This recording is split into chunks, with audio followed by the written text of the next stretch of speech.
Life is unfair. You can either be mad about that, or you can learn the rules that will give you a competitive edge. Because if any part of you believes that you are limited by how smart you think you are, or where your life circumstances are right now, whether it's your family, your upbringing, your starting point, I need you to watch this video. These are 6 ways to get an unfair advantage in life. This is not about being lucky or being the most talented person in the room, but these are the rules that no one sat you down and taught you. So if you are ready to attract better relationships, better friendships, better opportunities, more money, then just keep watching. Here are all the video chapters, and you can find the video chapters in the description below. And if you are someone who is ready to do the real work, I'm not just talking about watching these videos, but actually transforming. I provide worksheets for every single one of my videos. In these worksheets, you'll find in-depth journaling prompts as well as practical exercises to help you start removing your limiting beliefs and to write out an action plan so you can start living out as your highest self today. You can access these worksheets down in the description below. Now let's dive right into the video. Let's first talk about the importance of developing taste. AI is changing the way that we create and do things. There is now no shortage of what AI can create, and because of this, there is a lower barrier to creation. You no longer need to know how to use Photoshop in order to be a graphic designer. You no longer need to code in order to be an app developer. You no longer need to be able to play an instrument in order to make music. And in fact, AI can build and create all of that stuff for you. What differentiates between you and everyone else that is using AI is your taste. It's your discernment. It's your ability to be able to look at a piece of art,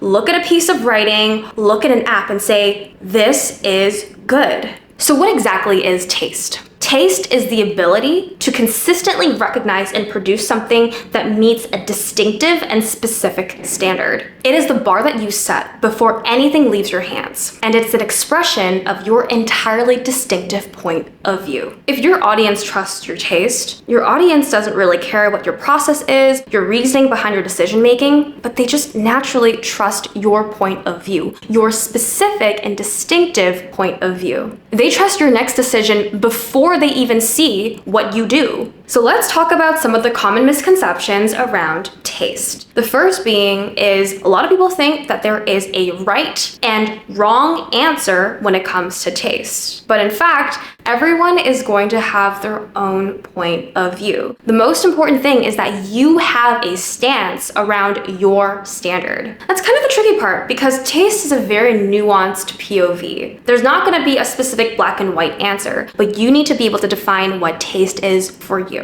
The second misconception is thinking that you need to be rich in order to have taste. That is also false because there are so many resources on Pinterest, on Instagram, of people who have taste, and you can learn from these people. You can learn from their aesthetics. You can learn from what looks good, what doesn't look good. That the language of taste is free and accessible. I know a lot of very rich people that lack taste, and just because something is expensive does not make it tasteful. One of my best friends is the queen of thrifting, and it's her discernment around what looks good and what doesn't look good. She's able to identify that taste rather than looking at the price tag and determining the value or the taste of that product, because the price tag does not matter. If something is expensive but it is completely tasteless, it's not only going to be a waste of money, but you're just going to look bad in it. The last misconception is thinking that taste is something that is innate, that you are just born with. But taste is something that is developed over time. It's the repeated exposures of seeing something, doing something, and developing that skill and understanding that this is what sounds good. This is what looks good. This is what can capture human emotion. And understanding that it's about those repeated exposures that make you become better at having that discernment and having taste. Taste shows up in every single decision of your life. It's what you keep, it's what you throw out, what you emphasize, what you are not willing to compromise on. And it could range from your personal life. So the restaurants that you go to, the coffee that you drink, the foods that you make. This also shows up in your work life. If you work in marketing and you got AI to generate a bunch of different ad copies and you had to select from the 200 different ad copies that AI generated for you, it is ultimately your taste that gets to decide which ad copy is going to reap the greatest results. Whether this is work or life related, taste is your specific standard of living. Having taste will give you an unfair advantage. And if you don't know where to start, you're thinking, Jazz, I don't have taste. I have a very tasteless life. What do I do? First thing is to stick with an area of your life that you're passionate about right now. What do you care about right now? Do you like to write? Do you love music? Do you love to draw? Do you love creating apps? And then I would go on Pinterest and I would find inspiration of the types of aesthetics that genuinely look and feel good to you. And when you first start off, you're gonna think everything is very beautiful, everything's really pretty. And then as you collect more pins, you're gonna be noticing a pattern of what genuinely looks aesthetic or what genuinely looks good. Now, this is kind of on the art side of things, right? If you're looking at writing, I would go on Substack and I would read a bunch of articles and think about what exactly is a good piece of writing and pitting those articles that make you feel that sort of emotion. If you want to build an app, I would go through all of your favorite apps and understanding the UI design of that app. There are so many different ways to be able to build that discernment by already looking at what's working for other people, what the best apps are doing, what the best creators are doing. You don't need to reinvent the wheel entirely, but just understanding the psychology, how it makes people feel, why it is good and why it is working today. The second unfair advantage is to design a self-concept that aligns with your goals. What if I told you that this whole time you've never been capped by your skills or your genes, but you've only been limited to how you perceive yourself? This is your self-concept, not how your mom sees you, not how your dad sees you, or your boyfriend, or your teacher, or your high school ex, but it's how you perceive yourself that matters the most to your success. How much do you believe in yourself and your potential? How worthy do you think you are? How deserving do you think you are? How lovable do you think you are? It really does not matter other people think about us, whether these are positive or negative reinforcements. It is about our beliefs within us that matters the most. And it's our beliefs about ourselves that create the success outside of us. We are simply living in a mirror. Everything in our external reality is just a reflection of what's happening in here, how we view ourselves and our power. So that means that if you want to create an amazing and full life for yourself, your beliefs must be on board and must be supportive of that dream reality.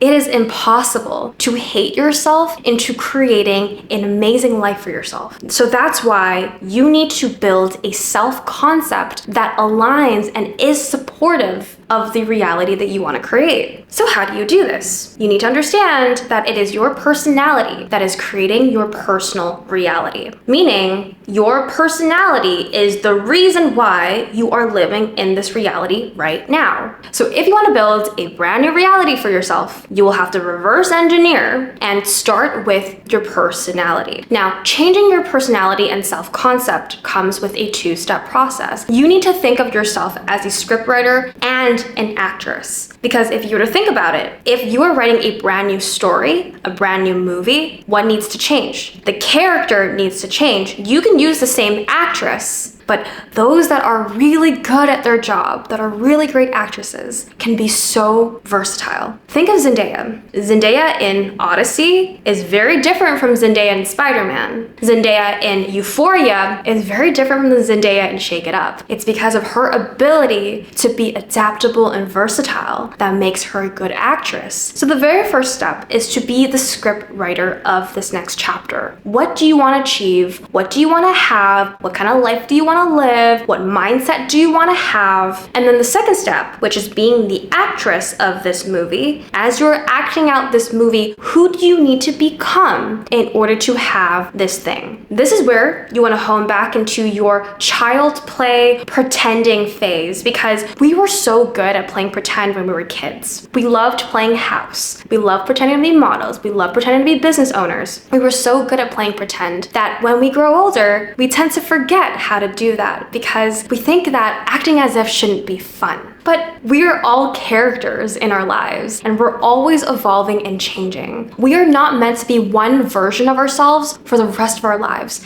because by sticking to one version of ourselves, we only create one result, one reality. But as you start living this life, as you start up-leveling your goals, up-leveling your standards, your personality needs to change, what's going to create different results at every single up level that you achieve. There is this huge lie that your personality, your skills, who you are as a person gets solidified the moment that you turn 30. But that is a lie. And that's not how the universe wants you to operate, because with every up level, with every evolution, you are meant to be growing, changing, and evolving your personality and who you are. That is just naturally how we get to the result that we want. You're supposed to go from a caterpillar to a cocoon to a butterfly and then die. Caterpillar, cocoon, butterfly, die. We're meant to go through cycles of evolution because we need to up level. This is what the work is all about. If we want to create greater expansion in our lives, we need to be flexible and versatile with the person that we need to become. You are meant to evolve as your goals change. The next unfair advantage is building leverage instead of trading time. In order to have an unfair advantage, you need to see time very differently, because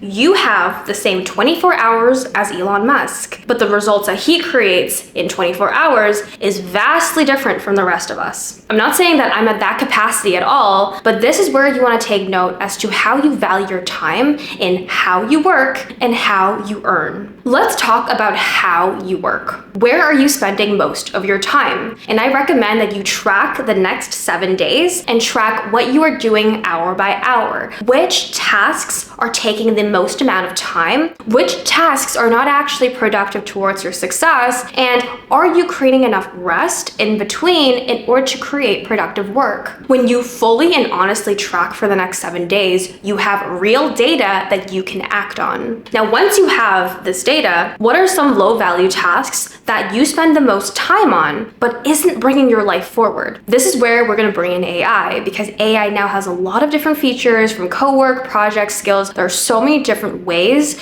to automate your life. Now, I would look into Claude and I would ask Claude, this is something that's been taking up a lot of my time. Recommend solutions and how I can automate this process. AI is now incredibly smart, where you no longer need to approach AI with strategy, but you can ask the AI questions to generate a strategy for you, then create that automation for you. When you're initially building these systems, they might take a bit of time, but it's also going to save you a heck of a lot more time down the road. So I recommend that you take a weekend or even a week looking into your work, whether it's your job, looking into your personal life, looking at your side hustles, and finding ways where Claude or OpenAI can automate those processes for you. Now, this isn't just about what you can outsource to AI, but if you can outsource these tasks to a real human being. For example, with this channel, I've been very consistent with this channel, but I've only been able to do so because I hired my own editor. And this has been such a huge help for me because I've gone through my own footage before, and it takes me a day to cut out those clips myself, let alone edit them takes 2 or 3 days. That is too much time off my hands when I could outsource that to somebody else who is an expert in this realm. To me, reinvesting the money that I make from this channel and hiring an editor to do the editing for me has been one of the biggest game changers when it comes to building this YouTube channel. If you want to learn more about using AI to build systems and help you enhance your productivity, I highly recommend that you check out Dan Martell. Dan Martell is one of my favorite creators. I've been watching him every single day, and I love his AI content. I also love his mindset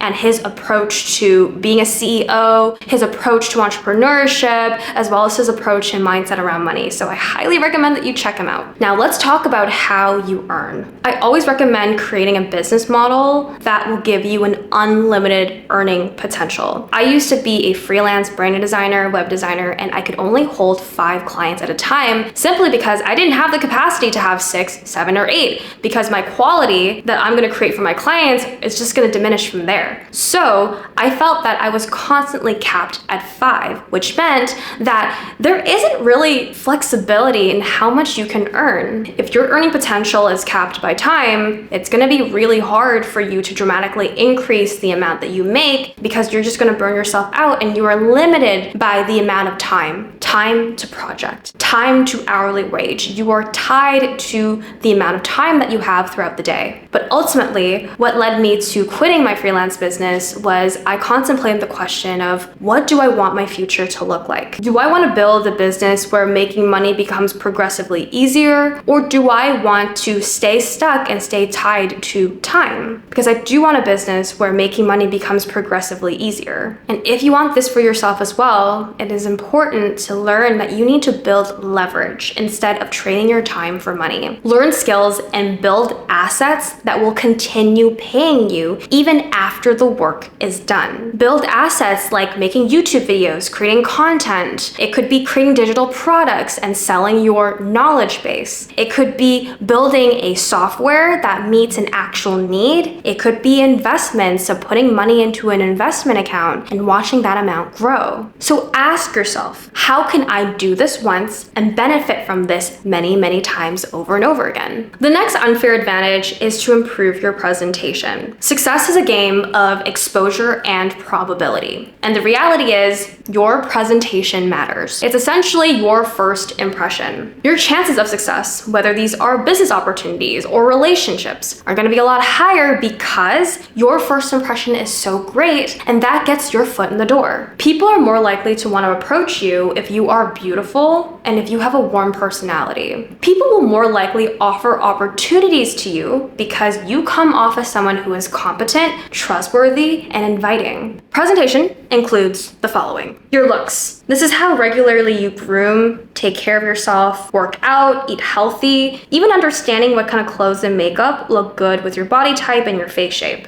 Pretty privilege is a real thing. And before you click out of this video saying, "Oh, hell no, that can never be me," I need you to stop right there, because that is the very reason why you are not claiming that you are beautiful and attractive. Simply because you are not asking the right questions. Instead of saying, "I could never be her," I want you to say instead, "How can I be her?" And start opening up this question to a real possibility. Having a growth mindset isn't just limited to your work ethic or career opportunities. It's also about having a growth mindset around the way that you look, a way that you appear, the way that you present yourself to others. That growth mindset also applies in your presentation. Because being the most beautiful version of yourself takes work. Only very, very few of us are born with these perfect genes, and while the rest of us, including the IGD influencers that you see online, it takes a lot of work and maintenance in order to appear a certain way, but also working on their personality and presentation in order to exude that personality as well. The next is articulation. How well do you express your ideas in a way that people understand? And when you're speaking, how do you make people feel? The next is your body language. So do you have a straight posture? Do you maintain eye contact? Do you have welcoming body language? When you master all 3 of these areas, you will naturally become someone who is more charismatic and someone who is more attractive. Having only one of these things is simply not enough. And in fact, we've all seen this, where a girl could show up and she could look beautiful, gorgeous, perfect. But when she starts speaking, or when she walks into a room, her posture is closed. She doesn't look confident. And when she's speaking and articulating her ideas, she's speaking mumbo jumbo. She's not making any sense at all, and no one's really understanding her. So in the end, even though she looks perfect, the first impression, the impact she's making when she walks into a room, she's not really creating any sort of memorable energy. So the mindset that I want you to follow is stop focusing just on perfecting your looks, but I want you to become 1% better every single day in your articulation, in your body language, and also your looks. 1% better every single day, that's it.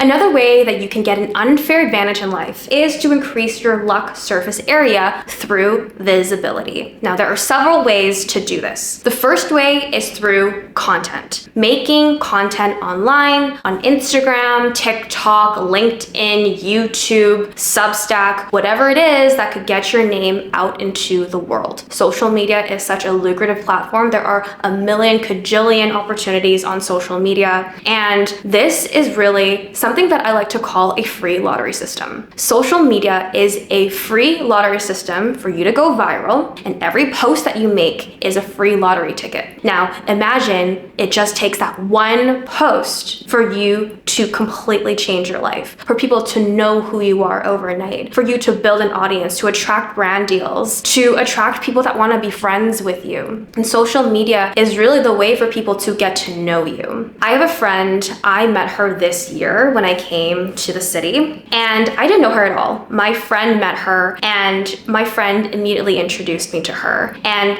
me not knowing, I've never spoken to this girl before, I looked at her social media and I was like, wow, I want to be friends with her now, because her online platform, her presence, the reels that she makes, the videos that she makes, the things that she talks about, the things that she stands for, it was all so clear through her platform. And I was genuinely excited to want to be friends with her because she's so clear on who she is on Instagram. I've heard of so many people talk about how they found their closest friends through Instagram just simply from DMing them. And if this is something that you want to try out, like, make your own platform, build your own personal brand because you want to meet more people. If you are limited to your town, your city, but you want to meet really cool people making content who also value and have the same vision as you, then make content. Do what it is that you need to do outreach and things like that. It just takes one post to completely change your life. Another way to increase your visibility is to move out of your hometown and move to a brand new city. And I recommend that you go to a big city because big cities usually have people who are big dreamers, who are big visionaries. They have this desire for a bigger life for themselves. And oftentimes big cities also have bigger opportunities, bigger brands, bigger companies, bigger roles. There's a greater chance of progressing further in your career as well. And I know that it may not initially be a very cost-effective move, especially if you're not making that much money in the city, but it costs a lot to live in the city, then it's going to be a little scary financially. But when you are exposed and in this environment where you are forced to grow and develop, you're forced to make a change in your personality, you're forced to challenge yourself with bigger opportunities, you will naturally find some way to figure it out. You will figure it out. You'll eventually make back that money tenfold, and it's going to be the best decision you'll ever make in your life. Just saying. The next thing is to always be the least experienced person in the room. The more that you surround yourself with people that are more successful than you, smarter than you, have a greater network, you will naturally become a byproduct of that environment and you will rise to their level. The more you put yourself in rooms where everyone else is successful, you will have no choice but to be successful. The next thing is to always say yes. If you are invited to an event, say yes. If you are invited to go party with some friends, go say yes. If you are invited to go co-work with some people that you don't know, go say yes. If you get asked out on a date, just go say yes. Like, try to say yes constantly, and it will expand you to adventures that you never thought were possible. It's just really fascinating how much saying yes to things can expand your life. Another way to increase your luck surface area is to simply ask for more than you're comfortable with. People who are seemingly lucky are just willing to to ask for things, to ask for favors, to ask for referrals, to ask for opportunities, and they're not afraid of rejection. Lucky people are just people who are willing to ask for the things that they want. That's it. Last year, I had a job that I absolutely despised. I remember going to work anxious every single day, felt like I was constantly being micromanaged. She was passive aggressive. It was really hard working under her. And it was even more tough with the type of work that I was doing. And I felt very unfulfilled. And I remember this one particular day when she made a comment that made me cry. And I was like, I can't put myself through this anymore. So I really built this sense of, I don't care what it takes.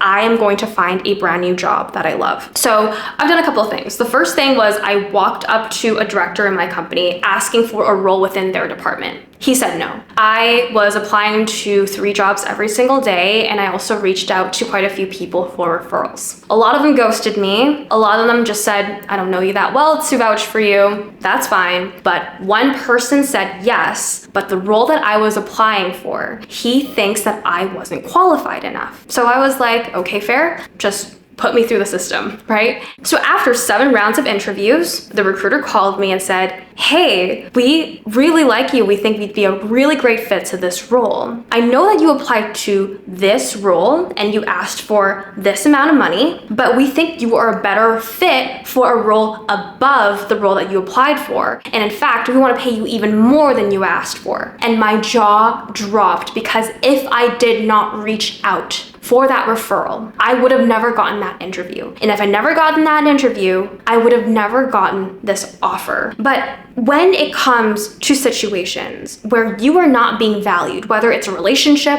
whether it's a job, it is time to seek that value elsewhere. Whenever I am in a place where people do not value me for my value, I always end up leaving. When you're asking for more than you're comfortable with, your mind comes up with all of these what ifs. What if they think I'm taking advantage of them? What if they think that I'm entitled? What if they think that I'm not good enough? What if they reject me? What if they end up hating me for asking? But what is actually the worst thing that could happen? They could say no. They have every right to say no, which is fine. But the way that your brain and body perceives rejection is you think that it's the end of the world, but it's really just a word. And rejection could also be redirection. If you were to think back on all of your past rejections, didn't those rejections guide you exactly to the opportunity that you actually wanted? Or even just thinking about all the rejections that you received from other guys in the past, think about if you didn't get rejected by those guys, you would have never dated or been in a relationship with your current partner today. Rejection to the ego seems like this big, daunting thing, but it's really not that serious. Rejection is simply redirection. What if there is something better waiting for you on the other side? What if there is an opportunity where you do need to go out of your comfort zone to ask for that, and all the rejections prior to that was just you building up the reps to be comfortable with asking for more than you're comfortable with? The more reps that you put in, the more that you realize that rejection is simply words. Words can't hurt you. Emotions may feel really painful when it happens in the moment, but ultimately it can't hurt you. So my challenge to you is ask for that referral, ask for that opportunity, ask for that discount, ask that person out.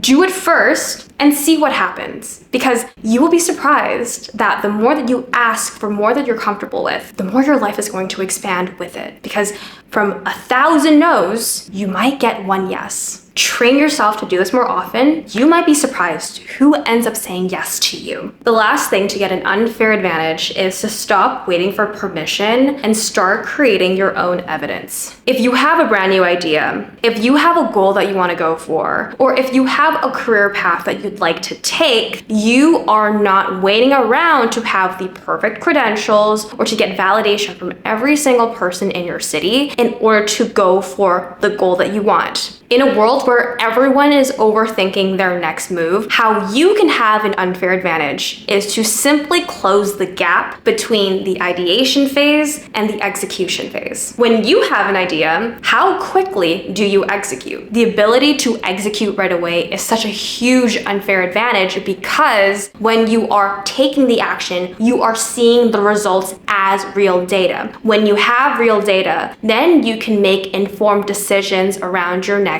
move. Done is better than perfect. You will only be able to improve your craft the more reps you put in. So the more times you show up, you will naturally become better at that skill. And another thing is don't wait for someone to give you permission, a title, or a credential before you start becoming the person that you want to be. If you want to be a writer, start writing on Substack and start building an audience. If you want to become a graphic designer, then start building up your portfolio. Going back to that self-concept tip that I was talking about earlier in this video, you need to give yourself permission to be that person before waiting on that opportunity to come to you. You need to make that internal decision, an internal switch, and give yourself permission to be her first. Build a portfolio, publish your work, start projects, take on clients, document your results, and collect experiences. During COVID, I started freelancing and I had absolutely no experience with graphic design, and I learned all of my skills purely on Skillshare, on YouTube. I played around with the software myself, and the real learning experience actually came from working with clients. So I made a profile on Fiverr and I collected clients through there, and client work was literally my practice. So stop waiting, thinking that you need a bachelor's degree in order to be a graphic designer. You are so much more capable than you think you are, and there are so many resources